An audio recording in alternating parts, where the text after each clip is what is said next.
Drew Stubbs, and I run D&O Video. Well, a couple of years ago, Jack, who runs Defend New Orleans, kind of wanted to broaden it and do a lot of stuff with the website, try to get a lot more going on.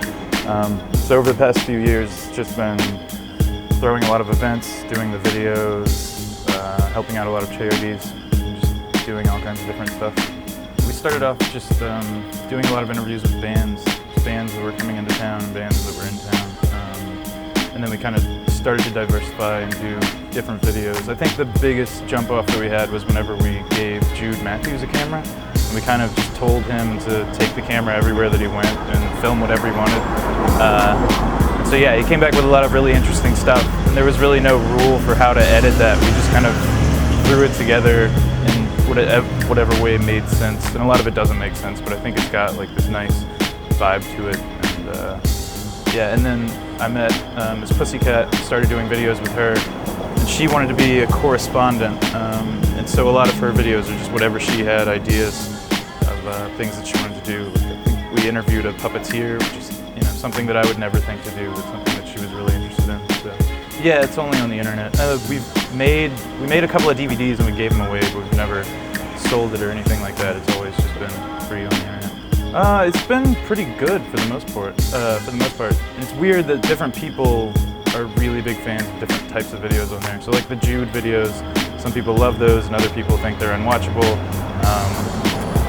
I guess the bands, it's depending on whether you like the band or not, you like the video. But it's generally been a pretty good feedback and I think people like it.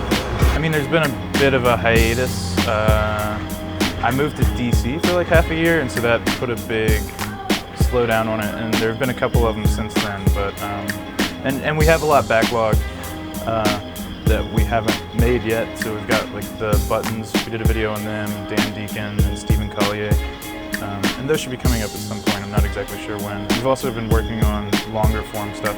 So there's a video, DJ Pasta, that's going to be longer than the standard 5 minutes, and that's kind of been taking a while. We've been following him around for more than just the one-day interview.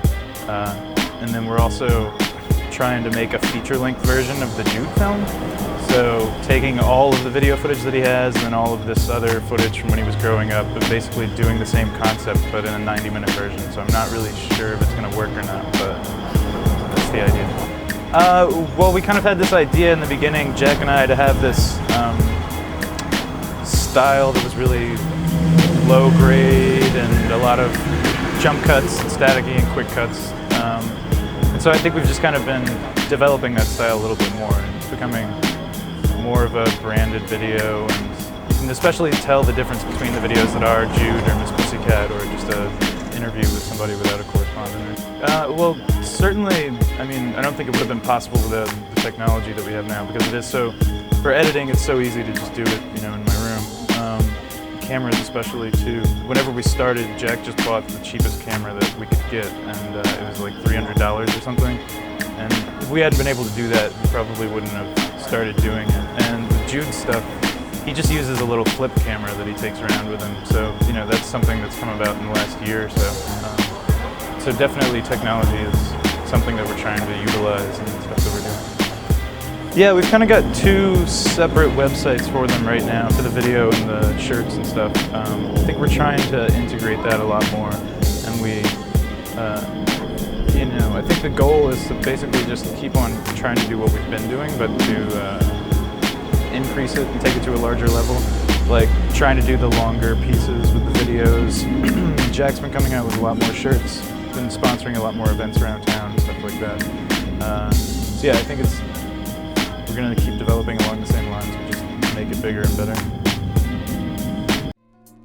Timecode NOLA. The New Orleans Independent Film Program.